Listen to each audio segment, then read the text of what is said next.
नाजरीन, आप देख रहे हैं नेशनल उर्दू टीवी और मैं आपके साथ वसीम नदवी। नाजरीन, आज हिंदुस्तान ही में नहीं बल्कि पूरी दुनिया में दिवाली का त्यौहार धूमधाम से मनाया जाता है, लेकिन इस मरतबा कोरोना की वजह से काफ़ी एहतियात बरतते हुए ये त्यौहार मनाया जा रहा है।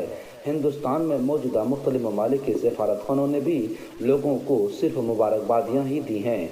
किसी भी तरह के प्रोग्राम के इनकाद से एहतियात बरता गया और परहेज़ किया गया है। इस साल दिवाली मनाने का तरीका बदल दिया है, लेकिन रोशनी के त्यौहार का जो मज़ा, अमन और खुशहाली के साथ ज़िंदगी को रोशन करने का पैगाम है वो किसी से अछूता नहीं। इसलिए इस मौका से आप सभी को दिवाली मुबारक हो।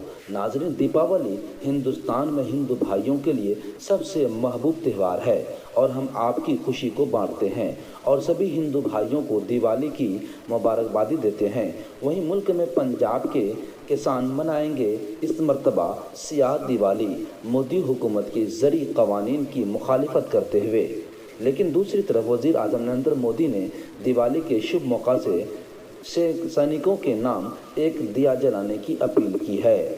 वज़ीर आज़म नरेंद्र मोदी ने फौजी जवानों के साथ दिवाली मनाने की रिवायत को निभाते हुए भारत के सरहदी पोस्ट लोंगेवाला में नौजवानों के साथ साथ दिवाली मनाई और उनसे बातचीत की और उन्हें खिताब किया। उन्होंने कहा कि उनकी दिवाली तभी मुकम्मल होती है जब वो नौजवानों के साथ होते हैं, चाहे वो बर्फपोश पहाड़ों पर हों या रेगिस्तान में।